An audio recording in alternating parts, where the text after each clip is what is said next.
Hello students, আজ আমি তোমাদের আবার একটা নতুন থিওরেম নিয়ে এসেছি। এই থিওরেমটা কি? Prove that the diagonals of a rhombus bisect each other at right angle.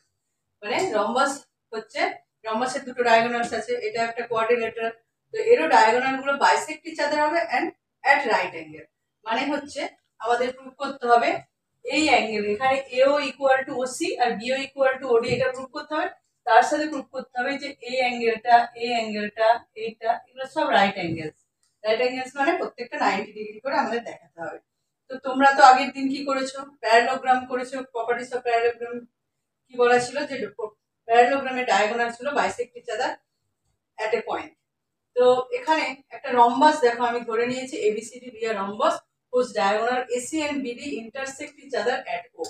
তার মানে একটা ডায়াগোনাল, এখানে ডায়াগোনাল গুলো কোথায় ইন্টারসেক্ট করছে? ও পয়েন্টে। তো আমাদের এখানেও দেখাতে হবে A equal to OC equal to BO equal to OD, মানে বাইসেক্ট ইচ আদার। তো আমরা আগের দিন কি পড়েছিলাম ভিডিওতে, যে প্যারালোগ্রাম এর মধ্যে আমাদের কি কে পড়ছে? রেক্টাঙ্গেল, পরে রম্বাস, স্কয়ার, এরা সবাই প্যারালোগ্রাম। তাহলে আমরা রম্বাসও যদি একটা প্যারালোগ্রাম হয় আর প্যারালোগ্রামেরও ডায়াগোনাল গুলো বাইসেক্ট ইচ আদার হয়, তো অবভিয়াসলি আমরা বলতে পারি diagonals of rhombus also bisect each other. তার মানে এখানে কি হয়ে যাচ্ছে? AO equal to OC and BO equal to OD. আমরা এটা ইজিলি প্রুভ করতে পারলাম because rhombus is also parallelogram.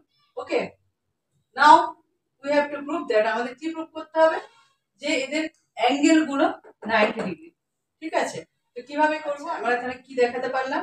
এই দুটো ট্রায়াঙ্গেলের, এই দুটো আমি ট্রায়াঙ্গেল নিচ্ছি এওবি আর সিওবি। দুটো ট্রায়াঙ্গেলের কি দেখাতে পারলাম? এ ইকুয়াল টু ওসি, ওবিটা হচ্ছে কমন সাইড, আর এবি ইকুয়াল টু বিসি। ঠিক আছে, কারণ এবি ইকুয়াল টু বিসি কেন হচ্ছে? কারণ হচ্ছে adjacent রম্বাস all sides are equal, সেই কারণে। আর হচ্ছে এখানে ওবিটা দুজনের ক্ষেত্রে কমন সাইড, আর এও ইকুয়াল টু ওসি। কেন? কারণ হচ্ছে আমরা এখানে প্রুভ করেছি ডায়াগোনাল বাইসেক্ট ইচ আদার। তো এসএস কনগ্রুয়েন্সি দিয়ে আমরা বলতে পারছি এই দুটো ট্রায়াঙ্গেল হচ্ছে কনগ্রুয়েন্ট। যেই কনগ্রুয়েন্ট হয়ে যাবে ওদের যে করেসপন্ডিং পার্টগুলো ইকুয়াল হবে, তো করেসপন্ডিং পার্টের মধ্যে আমি নিচ্ছি এওবি আর সিওবি, এই দুটো অ্যাঙ্গেল নিচ্ছি। এরা দুজনে কি হচ্ছে? ইকুয়াল হচ্ছে। কারণ আমরা জানি যখন দুটো ট্রায়াঙ্গেল কনগ্রুয়েন্ট হয়ে যায় তাদের যে করেসপন্ডিং পার্টগুলো করে থাকে সবাই ইকুয়াল। যেহেতু আমার এখানে শুধু অ্যাঙ্গেল দেখাতে হবে ইকুয়াল, 90 ডিগ্রি দেখাতে হবে, তার জন্য আমি অ্যাঙ্গেলের ইকুয়ালিটিটা ফলো করছি। তো AOB equal to COB from সিপিসিটি।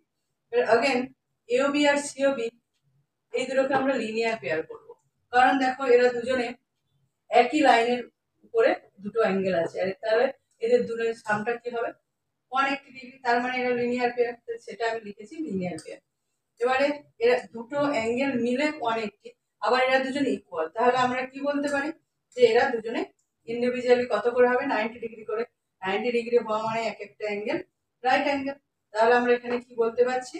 যে ডায়াগোনাল গুলো এখানে প্রুভ করেছি বাইসেক্ট ইচ আদার, আর এখানে প্রুভ করতে পেরেছি তারা রাইট অ্যাঙ্গেলে আছে। তার মানে এই দুটোকে একসাথে কম্বাইন করে আমরা কি বলতে পারছি? In a rhombus the diagonals bisect each other at right angle. তো আশা করি এটা বুঝতে পেরেছো। নেক্সট থিওরেম দেখো। আচ্ছা, আমি এখানে একটা তোমাদের প্যারালোগ্রামের উপরে একটা সাম করে দিচ্ছি। তো এখানে কি দেওয়া আছে? এবিসিডি একটা প্যারালোগ্রাম দেওয়া আছে, আর সেখানে এসি ডায়াগোনালটা ড্র করা আছে। সেই এসি ডায়াগোনালের উপরে বিএম আর ডিএম দুটো পারপেন্ডিকুলার ড্র করা আছে। এবারে আমাদের প্রুভ করতে হবে বিএম ইকুয়াল টু ডিএম। এই সামটা কিন্তু ইম্পর্টেন্ট আছে, তাই করে দিচ্ছি। আরো কিছু ইম্পর্টেন্ট সাম তোমাদের আমি করে দেবো। তো এখানে আমাদের বিএম ইকুয়াল টু ডিএম দেখাতে গেলে আমাদের সবার আগে কি করতে হবে? এই দুটো ট্রায়াঙ্গেলের মধ্যে কনগ্রুয়েন্সি দেখাতে হবে। তো এই দুটো কনগ্রুয়েন্সি দেখাতে গেলে প্রথমে দেখো, from triangle BMC, triangle BMC and triangle ANB, এই দুটো ট্রায়াঙ্গেলের মধ্যে দেখো একটা করে অ্যাঙ্গেল, কিন্তু এটা 90 ডিগ্রি মানে এখানটাও 90। তো ওরও এটা মানে এই অ্যাঙ্গেলটা আর এই অ্যাঙ্গেলটা দুটোই কি রাইট অ্যাঙ্গেল। তাহলে আমরা কি লিখতে পারি? এখানে angle BMC equal to angle ANB equal to 90 degree. কারণ হচ্ছে এখানে তো পারপেন্ডিকুলার, তাই। আর একটা অ্যাঙ্গেল দেখো, এখানে এই অ্যাঙ্গেলটার সাথে আমাদের এই অ্যাঙ্গেলটা হচ্ছে কি? Alternate angle. কেন অল্টারনেট? কারণ হচ্ছে আমাদের এই দুটো প্যারালাল আর এটা হচ্ছে ট্রান্সভার্সাল। তো তাহলে যখন ট্রান্সভার্সাল এটা হচ্ছে তাহলে আমাদের এই অ্যাঙ্গেলটার সাথে মানে এখানেতে DAN আর ওখানে MCB আর BCM এই দুটো অ্যাঙ্গেল কি হচ্ছে অল্টারনেট অ্যাঙ্গেল। তো আমরা এখানে লিখব BCM অল্টারনেট অ্যাঙ্গেল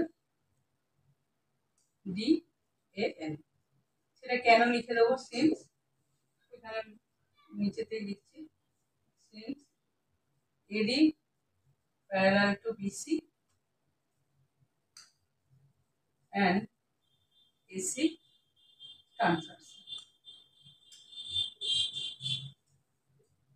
এটা আমাদের আছে। আর এখানে আরেকটা জিনিস দেখো, এটা রাইট অ্যাঙ্গেল হলো আর এখানে AD আর BC এরা দুজনে কি হবে ইকুয়াল হবে, কারণ হচ্ছে opposite side of the parallelogram and BC equal to AD। এখানে লিখে দেবো as the opposite side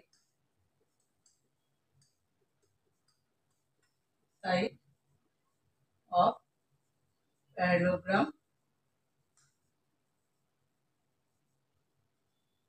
ABCD।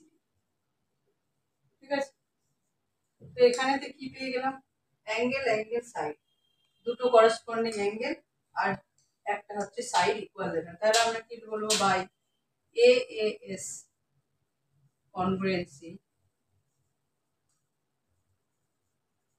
triangle BMC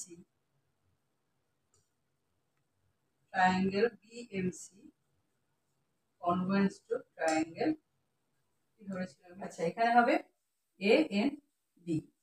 তাহলে যখন এই দুটো ট্রায়াঙ্গেল কনগ্রুয়েন্ট হয়ে গেল, তো কনগ্রুয়েন্ট হয়ে গেলে আমাদের কি হবে, এদের যে করসপন্ডিং পার্টগুলো থাকবে সেগুলো ইকুয়াল হবে। ফ্রম সিপিসিটি কি হবে BM ইকুয়াল টু হয়ে গেল DM। তাহলে আমাদের এটাই প্রুফ করতে দিয়েছিল, এটা প্রুফ হয়ে গেল। তো আশা করি তোমরা এটা বুঝতে পেরেছো। নেক্সট আরো আমি তোমাদের জন্য ভিডিও বানাবো, কিছু ইম্পর্টেন্ট সামও তোমাদের এই চ্যাপ্টারের উপরে করে দেবো। তো আজকের জন্য এতটুকুই।